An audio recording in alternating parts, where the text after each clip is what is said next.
Hey yo, is this thing on? Hey yo, what's up? It's your boy Rich right here, Southern Cali. The Outlaws are back. If you didn't know, now you know. This is the best show on the block. Guaranteed to be the best. Somehow, some new, some original, some DJ. Break outside the box. Restructure your mindset. Reanalyze the norm. Get you to think, implement, strategize, re-strategize, blueprint, and restructure, format, and change your whole fucking life for the better. That's um that's the whole dynamic around me. My dynamic, my perspective, my view of the world, and my daily activities include bringing out a better version of myself. That's it, plain and simple. Um, I have a story just like everybody else. It's fucking wild. Man, I wish I was sponsored by Canes. I hope this shit takes off, right? And I hope I get sponsored by like Canes or something. So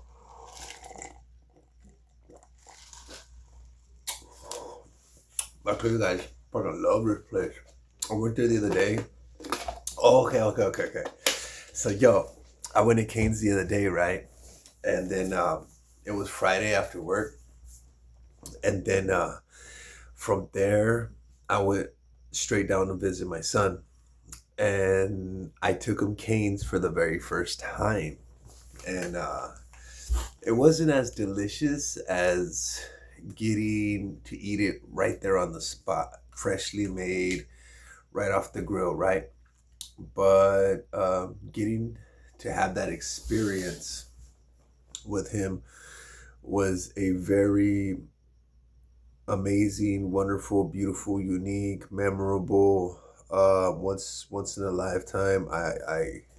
It was the best thing ever. The first time I tried canes, I was in Santa Ana, and I was working on the carnival circuit as a talent agent, and there was a Chick-fil-A and there was a Canes right across the street from each other. And that was the first time I tried Chick-fil-A and Canes, and I just fell in love with Canes, to be honest with you. It good stuff. And then so right here down the street, about a 15-minute drive or less, they got a Canes up in Hollywood. And so they got a Canes and a Chick-fil-A right across the street, right here in Hollywood down the street.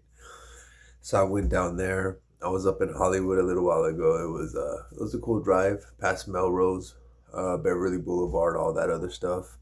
I might get videos and show you guys more of the outer world in the city soon enough. As soon as I plan everything out and I get everything formally structured and invested into, like I'm looking into getting these lights and a mic so that I could talk into the camera while I'm in public and you could hear it. Looking into like one of those handheld stabilizers and tripod, and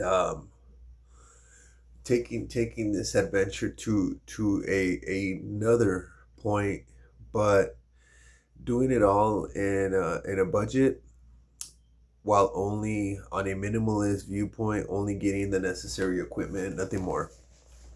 Another one, another one is I've, I've been looking into getting an e-scooter, electric scooter,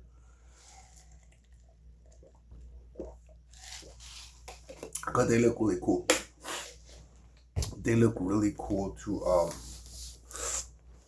scout my local areas and look for cool stuff to do, like hidden gems, and just cruise all over and see what I could get myself into, what kind of activities, what kind of clubs, what kind of different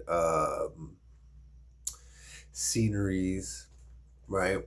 So if you're location scouting, that'd be one thing that you'd be looking for, different sceneries. Since we're in the LA Hollywood area, they're filming down the street. I used to always be around them. There was a Buena Vista, Paramount, there was Fox, Quixote. There was a few filming companies in the area that I used to hang out with a lot when I used to party. And if everything works out according to plan, mm, it's just a networking thing to find the right people to get the right type of support to grow this endeavor right here with you. So, um, I'm looking into that so that I could like create something. 'Cause I don't have much. I don't have much. I'm a minimalist. Even if I did have a lot, I would still try and stick to the fundamentals of minimalism. Um, the reason I like a lot is because I could take this and create something in order to help others, right? And so you're having fun with your hobby, creating stuff that might be beneficial to yourself and others. Like, say you're financially well off. I'm not, but say you're financially well off. I have millions and millions of dollars. I don't have to do anything for the rest of my life. I don't have to do a fucking thing. I could just do anything and fuck off like all of these other people on the internet and everything. Supercars, yachts, private jets, gambling at the casinos. Um, that's one way to live your life once you get to that financial status. But for me, um, I'm still dead ass. Like I think I would get bored after a little while of not having to do shit. And I think I would probably get like moderately depressed because I don't have a purpose in life anymore. Like, all right, so say, like, hypothetical, say I met a female out here because I'm really close to the fucking balling ass area of town. Say I met a female and she was wealthy. Like, fuck me. I just won the lottery. I ended up meeting the wealthiest fucking female in California, and we got married. She proposed to me, and she prenup me. We did a prenup, right? And then in the prenup, it said, if this relationship doesn't work out, he gets 10% of everything that I own, and the companies, everything, all my assets, everything. This motherfucker gets 10%. If it happens to not work out, and I sign it, okay, I get 10% if everything doesn't work out. But here's the key. Here's the key. You guys might fucking want to fuck this one up. Be like, oh, he is entitled to 10% of $100 billion. 10%. That like 10 fucking $1 billion. Like this guy just married into $10 billion, guaranteed.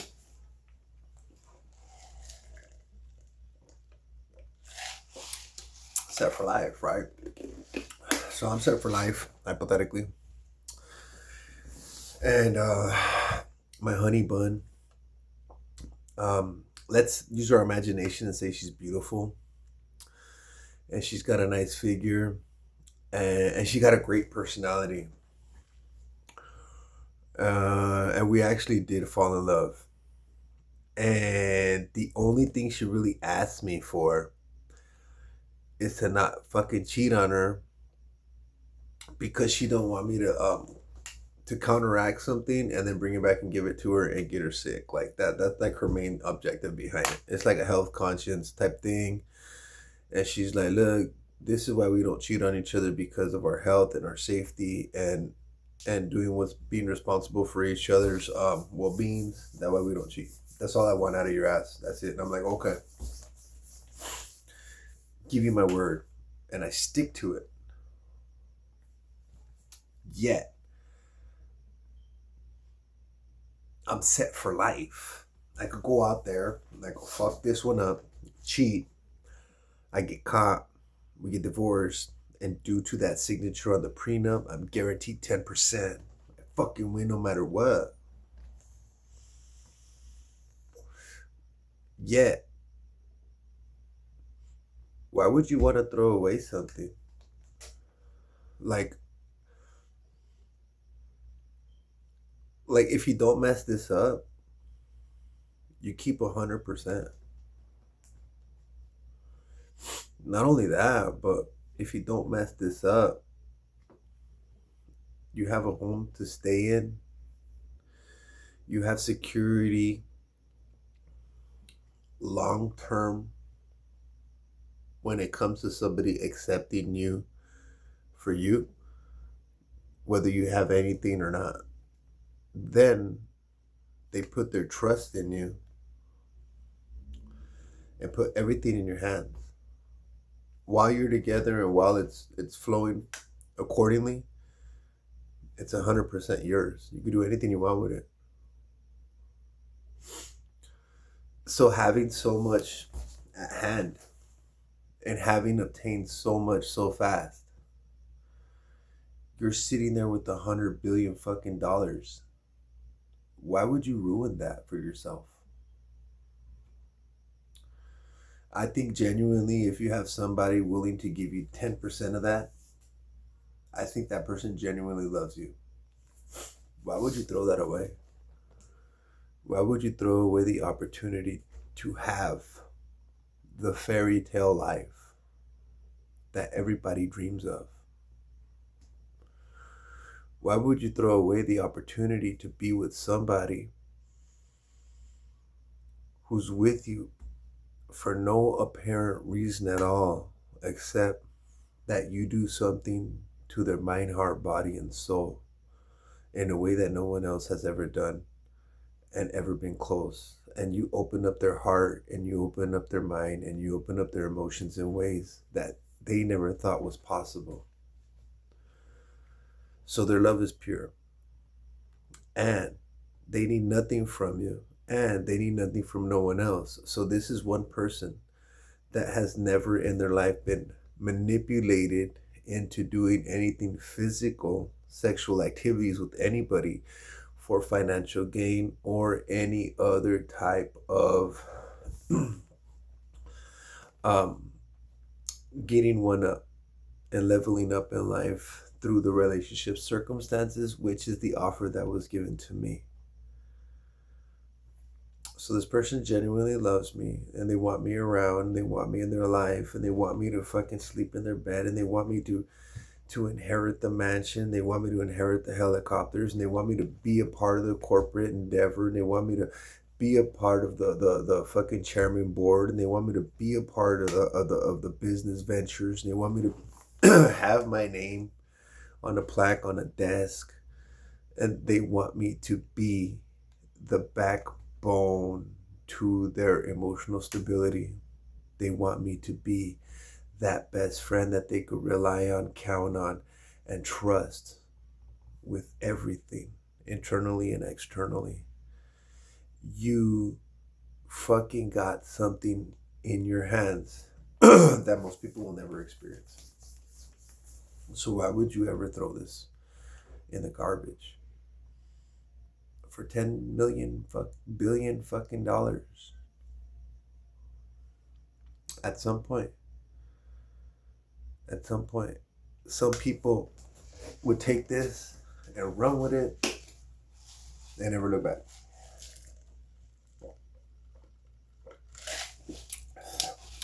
Me personally, I would try and make it work. I would try and make it work.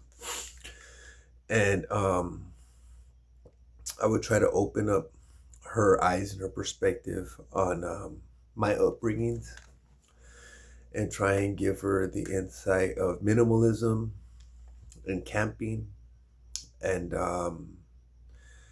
using your imagination and having fun on a budget and doing more with less and give her that humble different perspective of life that I have, because I've never lived the other aspect, and I'm not really sure if I want to be honest with you, yet in that position. You think this female would want me to go and take her money and fucking go to Vegas and gamble that shit? You think she'd want me to go buy prostitutes or spend it on cocaine? You think she'd want me to fucking disappear for weeks around the world on a world fucking tour without her? God knows where. All financed by her. I don't think so. I think that her family worked really hard to accumulate this. Then they left it to her. Then she was under humongous amounts of pressure to figure out how she was gonna fulfill the role for the king of the castle, because that was the queen now, right? And they gave it to you. So what are you gonna do with it? Me, I hope that she's like really business oriented and stuff like that, and then she wants to create more businesses, and then that way I could have some of my names and stuff from scratch, and then we could do 50-50 or whatnot, whatever, right? And then from there on, I mean, we're already set for life. But the point is this: it would be to help you. It would employ people. It would put food on the table for those families. It would help support that individual in their livelihood when it comes to paying the mortgage, the rent, car payments, insurance, clothing, hygiene for themselves and their families. And the bigger this small project grows and expands and succeeds due to the great work environment that we created as a work family, as a team, the environment we create, the memories, the friendships, the alliances, the networks, um, as it grows, it's helping you establish yourself in a healthy environment day to day to day to day. So it's good for your mental and emotional health. It's good for your financial well being, and it's a very very rewarding place to work, and it's a very amazing long term career opportunity for everybody who is a part of the company from the very very bottom to the top. And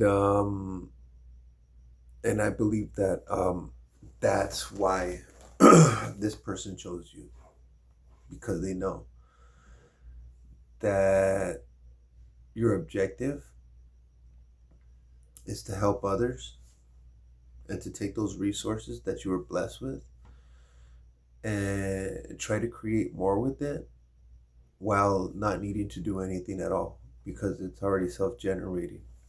It's already growing on its own. But the point was to bring in someone with an imagination that's loving, kind, generous, loyal, respectful, and playful, goofy, silly, family oriented, team leader, structured, all of these dynamics.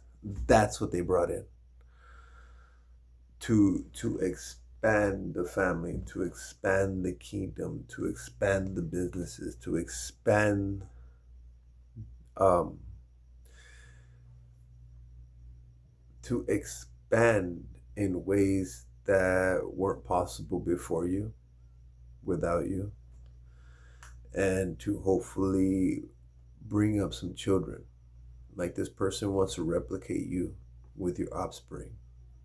That person believes that there's something very genuinely beautiful about you, to the point that they want to carry your children and create a family with you while doing this business life with you, while they believe that you have what it takes to fulfill this role. So then, you're going to take the role seriously, and if it messes up, it messed up. And you're really going to walk out of it heartbroken because you're really in love and you really gave it your best shot.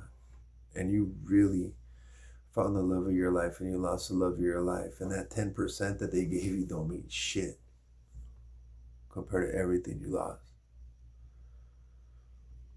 Like it actually meant something to lose that 10% don't mean shit. Like, you lost the biggest blessing you could have ever asked or prayed for. You found everything in another that you could have ever asked life for. This person came with everything. And you fucking threw it away. I don't know how many people out there have run into this occasion or this type of scenario where life gives you everything and you squander it.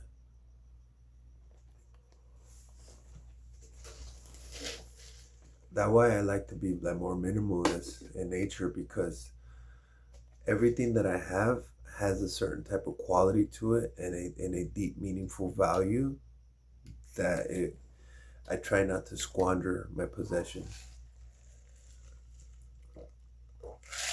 I try to use everything to its fullest potential, and saving the extra resources on the side that I have while I'm using everything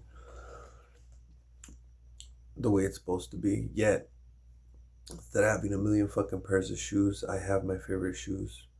Instead of having closets full of clothes, I have my favorite pairs of clothes.